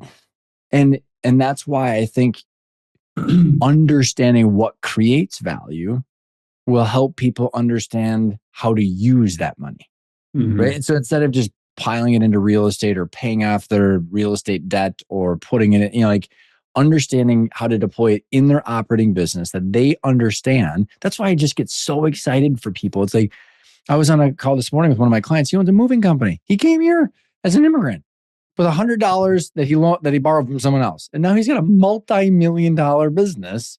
Like, go America and go hard work. And we're trying to figure out how, like he's working with me to figure out, how do I grow the value of this? So instead of looking at revenue, he has a net worth target, and we're trying to figure out how to get to the net worth. And we have to understand the valuation and how the company is able to get him there as a value. So that way it's like back to your capital allocation. So that framing helps him, but it's understanding that valuation because I'm convinced that he could figure out how to put that money back into his operations to create that rate of return. So you want to go ahead. Yeah. I mean, that goes back to that OB3 thing that I was talking about earlier. So 100% deductible on machinery and equipment. Well, now that allows you to reinvest back into your business and keep growing your operation. It's another way to look at it is like, maybe you want to hire a sales professional. Like, it's going to cost you $100,000. Like, what do you expect to make on that $100,000 to justify that transaction? Obviously, if that $100,000 investment yielded you $90,000, what should I say, that $100,000 investment in the salesperson, the sales guy brings in $90,000. Well, now you're down $10,000, so it doesn't make sense. But if that 100,000 investment brings you 200,000, you've made a good call. So because we're going to get nuanced and geeky here, when you're as the finance valuation investor mindset are looking at that 100 or that 90,000 versus $200,000, where's it actually showing up in the financials? So are you talking revenue, gross profit, net income? I obviously have a invested, or I know I'm trying to lead you because I want for the listeners, like, what does it actually mean to get that return? Where does it show up? And then how do you calculate it? Yeah, I mean, just for the basis of this conversation, I was just meaning, just for simple terms, like, look, a guy costs you 100,000. Like, you better get a good return on that. Like, if he ends up costing you money, bad investment. If he ends up making you money, good investment. And so there's that same delta. It's that same thing. You invest your money here, like at a cost of X, and then your return needs to exceed the cost. Otherwise, which I love, and maybe I can be a little bit more clear because I love that, and I'm loving the frame. But the way that you're making that choice from the capital allocator investor decision is the rate of return over the cost of the debt in that one example that you're saying. And so that's showing up in the cash flow statement from ownership distributions, not in the income statement. Yeah. Right. And can you maybe kind of thread a couple needle or use the needle to thread? I'm going to mess that whole thing up. Thread the needle here of how the ownership distributions and that cash ties into that rate of return and the discounted cash flow for everybody. So as you're looking at these valuations, you're understanding that, like, where is that actually showing up in the financials? And then how are you seeing that and calculating that? Yeah. So I think a lot of people, and I'm gonna bring this back to something that I know you guys are doing really well. A lot of people are, especially like the smaller companies, but you'd be surprised at the kind of $30-40 million companies too, an enterprise value that get this wrong. A lot of these companies are only looking at their profit and loss or income statement. I think it's really important also to have that three statement model lens, and actually look throughout your balance sheet, look at your cash flow statement as well. Because if you're not making a cash flow, you're going to be in trouble. You're going to end up in big trouble. I know you guys have done quite a bit of work putting together a really good model. I know you showed it to me I think it was last week or the week before. So just like with your clients, like, what are you typically seeing? What are you seeing with that?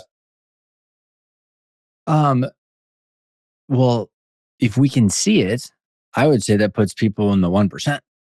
So, like, back to that salesperson. So let me see if I can kind of answer my own question, kind of lead the listeners here and get your reaction. So the way that I would answer the question, hopefully, of like, should you invest in the business and get the return, is we hire the salesperson that's 100, let's say they're 200 grand, which is $18,756 a month.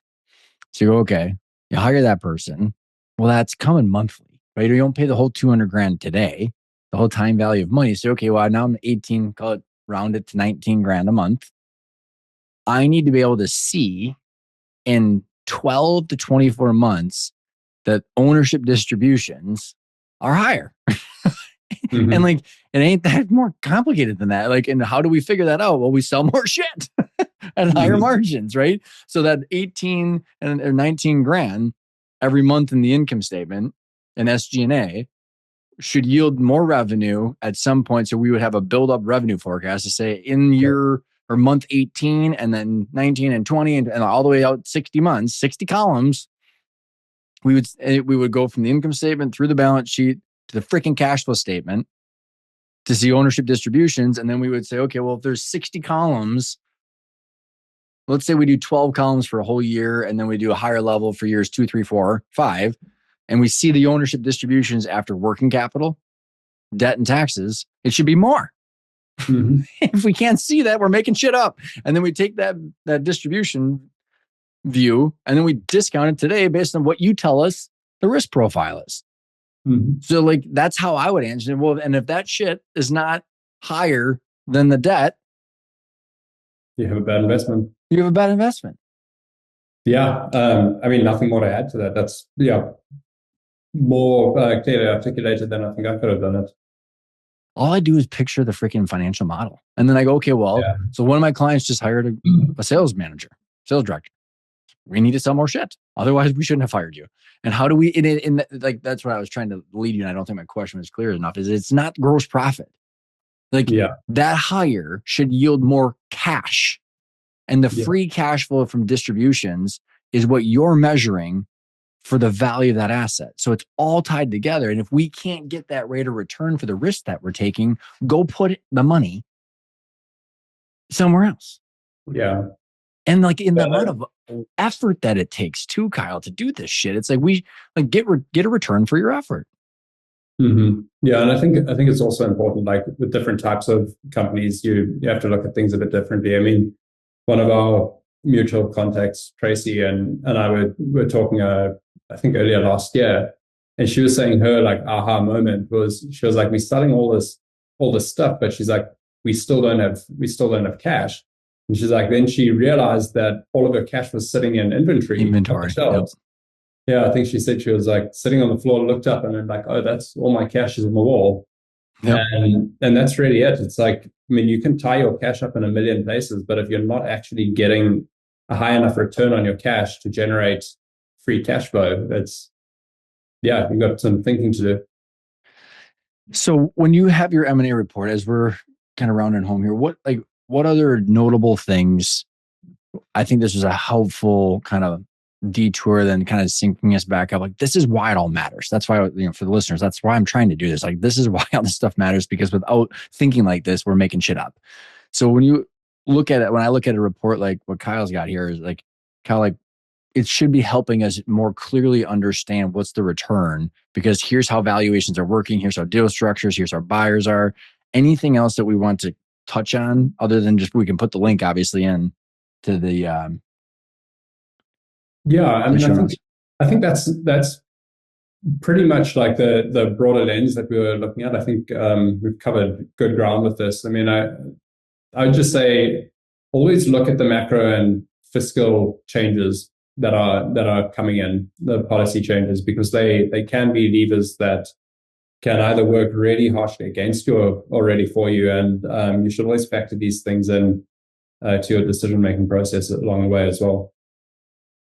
And, a couple of comments I would love your reaction to. When I was talking to Alan Beaulieu, like, his concern around Trump and the Fed is, my reaction was, well, there shouldn't be a Fed. And he's like, well, we have a Fed, Ryan. Yeah. So, I appreciate that. Is any instability on the Treasury market ripples through every single asset class, because, you've got a section in your report about the 10-year Treasury stabilizing. I think this would be an interesting place. Yeah, I know where you're going with this. It's really, and actually, maybe you don't, because I'm curious. Like, I might shock you here, is because I was talking to Alan about this. The 10-year Treasury prices all assets. Mm-hmm. Because it's technically the risk-free rate. And I say technically in massive air quotes, because we're printing 8% a year. So therefore it's not risk-free, because you're diluting the people that are buying the risk-free money. That said, stability in the Treasury market, which is $300 trillion, is what allows banks to lend, private debt markets to lend. And without that confidence that even though it's a effed up, shitty situation of melting away, it's predictable melting. So like the suing of Jay Powell and the Federal Reserve makes foreign investors skittish, makes private debt markets skittish, kind of like the Mandanis or whatever, the state activism, any kind of geopolitical stuff just continues to impact the ability to say, if I bought an apartment in New York, it might be taken from me. Or like St. Paul in Minnesota has cap rates now. So the rent is capped at 3%. And so all of the investors disappeared out of St. Paul. Yeah. And now the apartments are shittier because people aren't investing in them, because insurance still. So my point is like, I'm kind of talking out of both sides of my mouth, because I don't want all of this, but it is what it is. And if we have this situation, we might as well have stability in the effed up situation than instability. So like thoughts on the the 10-year and how maybe you can give some people some insight of the importance of that and just the stability that is necessary. Yeah, so we actually saw, where I thought you were going with this was the blip in the 10-year that we saw earlier this week. So I think it went to 4.3% was the highest I saw it go, but I haven't been watching it super closely. A lot of people thought that was to do with Europe's retaliation around Greenland, but it actually wasn't. It was the Bank of Japan. So the Bank of Japan has got, I think, the largest holding of US 10 years. It's such an effed up situation. Yeah, and they had a 6 standard deviation move in the last or earlier this week, the first 2 days of this week. The 6 standard deviation move. So they were getting absolutely hammered. And so okay, let me, because I appreciate you, and I think this could help the listeners of being able to help me think through. Because I have to think out loud, and sometimes I don't have an audience that's worth listening, or that's willing to listen to me. So, what does this mean for the listeners of the Bank of Japan? And like, there's this thing called the carry trade with these hedge funds in the Cayman Islands. So let me see if I can explain to you what my interpretation of it is, and you tell me if I'm on track or off track. So, Bank of Japan holds a shit pile of U.S. treasuries. And then there's also all these hedge funds in the Cayman Islands that hold a shit pile. It's like $1.8 trillion in treasuries for these hedge funds in the Cayman Islands, Kyle. And they're doing it's 50, I think it's a 50x leverage. So they're borrowing up to 50 times on the repo market. So the repo rates. So that's where this, the repurchase, the overnight repurchase obligation, or whatever the hell they're called. So when the way I think about it, and I kept doing this with Alan, this inverted triangle, I go, when you have the bottom that gets effed up, where the 10-year treasury is the bottom underpinning of all these assets, when that goes up even a quarter point, it's like, it just ripples at a magnification of 50x. And the way I like to think about it for the listeners is like, if my valuation of my house goes down, my HELOC gets effed up, or my margin loans against my stocks. If my stocks go from $1 million down to 600 grand, you might be able to borrow 500 grand against your million, but all of a sudden, if your stocks go down to 600, you have to sell shit. So I think that's the best way to think about this is like, you have a stock portfolio of $1 million. You have a $500,000 margin loan against it. Your stocks go down to 600 grand. Now you can only have a $300,000 margin loan. So you need to sell 200 grand worth of shit. Well, if you are trying to sell 200 grand worth of shit the same time everyone else is, you have to sell more than 200 grand worth of shit. Yeah. And so what that does is the Bank of Japan and the Cayman Islands are doing the exact same thing on a scale that is unprecedented to anybody listening to this. Yeah, and we can't wrap our heads around it. But the thing is, like, the worst part is I think I can. And I just look at all of this stuff, go, oh my God, this is just a car crash that is guaranteed to happen. So what happens is you have the Bank of Japan and the Cayman Islands that have that many treasuries. And if their bottom foundation goes higher in value, at higher cost, like the yen goes up in value, or the treasury repo market goes up, they have to sell shit at the top. And if they start dumping treasuries to generate cash to cover their margin call, it's a self-reinforcing. So they sell treasuries. That is what's already the problem. They sell yen. So then all of a sudden, then the bottom continues to get more and more expensive. So the only way out of this is more printing. Mathematically, it's a guaranteed situation. So the 10-year underpins all valuations. So you go, like, we mathematically cannot let the Cayman Island hedge funds, the $1.8 trillion, the carry trade stop. And we cannot let the yen carry trade stop, because if we do and let the rates go up, they sell more treasuries and the rates go up even more. And everything is fucked. Yeah. And so, I mean, you even saw this like post 2022. I'm trying to call it up here, but post 2022, like we are at a new normal now, which is, sitting at like 4 to 4.2%. But if you look at even Q4 of 2021, we were at 1.52%. Pre-pandemic, it was even lower than that. And I think to bring that home for everybody is because everybody understands a HELOC, which is if you took your HELOC. So like, here's what I like, maybe I can really land this home for, because this is all about money and all about valuations. That's why I care so much about this, Kyle. I was like, if we're going to make decisions for the next 5 years, we can't not think about this stuff. Mm-hmm. So if someone, let's say I took a $100,000 HELOC on my house and bought other assets with it. So, let's just go back to the margin loan because it's easier math. So it's $1 million in stock portfolio. You borrow $500,000 and you buy real estate. You like that $500,000 that you borrowed is probably sitting at like 2. It used to be like 2%, but now it's 5%. Well, you borrow that, you buy the house, and everything needs to be mathematically in relationship. So that whatever you borrowed to begin with to buy the next thing needs to be lower in cost than the next thing. So they could just as this Russian doll experiment. But then when the house that is it's at the bottom of that pyramid, and your stocks go from $1 million down to 600, the whole thing unravels. Yeah, I mean it's like you can't build a house on a soft foundation. And that's really what we're doing, is that the house is the foundation, and when the house starts going, everything else goes with it.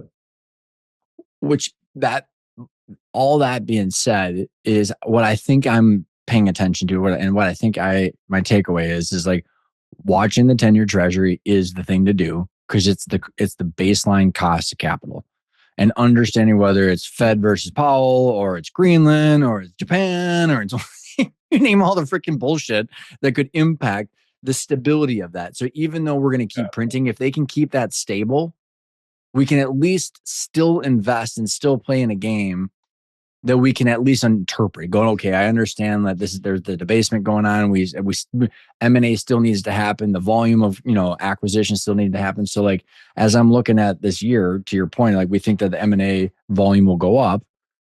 Understanding this stuff is just so important, because as an owner of a company, we are asset allocators. Like we have capital allocators.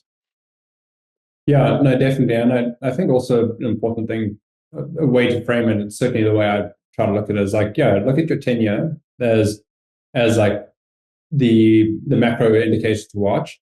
And then you've got all these other actions that are going on, but they're ever changing. So it's like, what is the probability of these things landing? And then what is the outcome and the potential return given the probability?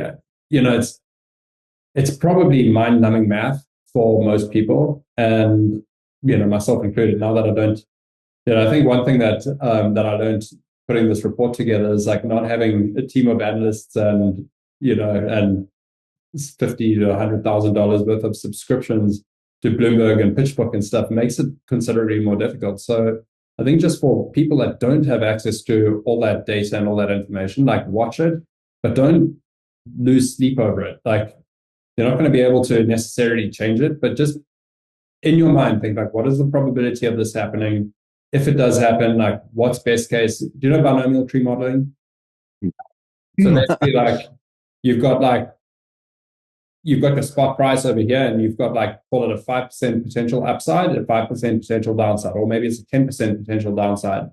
Then based on that next point, like there's an upside, a downside. So you just decision trees, right? Yeah, decision trees basically. If you want to put a lens on it, like look at it that way.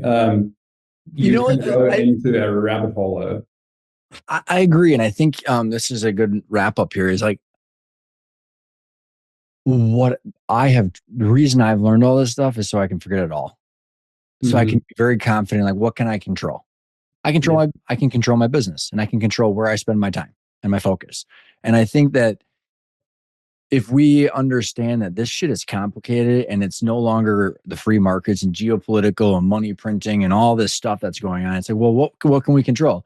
Well, if you have an extra $500,000 in cash or an extra couple $1 million, hiring sales teams, putting it into Google Ads, into comp plans, putting it into a CRM, building out a new accounting system, increasing your margins through automation is very, very noble stuff that you can do as long as your product or service is necessary, right? And you're not selling, a flash in the frying pan product or service. And that's like, your normal shit to real people in the real economy. Solve for the problem. Yeah. Then I guess my point is, Kyle, like it becomes even more exciting to reinvest into a company that you own because you can control all of that stuff. And it's actually a lot less complicated than tracking back to if someone gets $5 million or $10 million or whatever in cash, now they're subject to all of this mental fatigue versus like, hey, hire more salespeople, put in more, systems in your ops. I mean, I don't know, keep the company, sell the company, but this is the decision tree, I think. Yeah. Yeah, no, certainly. I mean, I would agree with that completely. Dude, this is so fun chatting with you. I will put the link to the M&A report in the show notes so people can fill out their, all they need is their name and email address and they get the PDF, or how does that? Yeah, and I think we might have even pulled that down. I think you can just download it directly now. Okay. I'll put the link in. And for anyone that's interested in the UK report as well, that has any relevance to that, if you go into the back cover page, there's a QR code if you're using a phone, or you can just click the link and download it there. And you guys do a fantastic, straightforward valuation on the DCF and the multiples of earnings. I mean, like I've had a couple clients that have used it, and one actually we use that behind some of the big decisions that we made by the end of the year. So they were very grateful for that. My recommendation would be reach out to you guys, you and your team, Steven, to see if they can get some more insight on what the hell their company's worth and where they're going. Sounds good. Thank you so much, my friend. We'll keep doing this. Yeah, sounds good. Thanks for chat soon.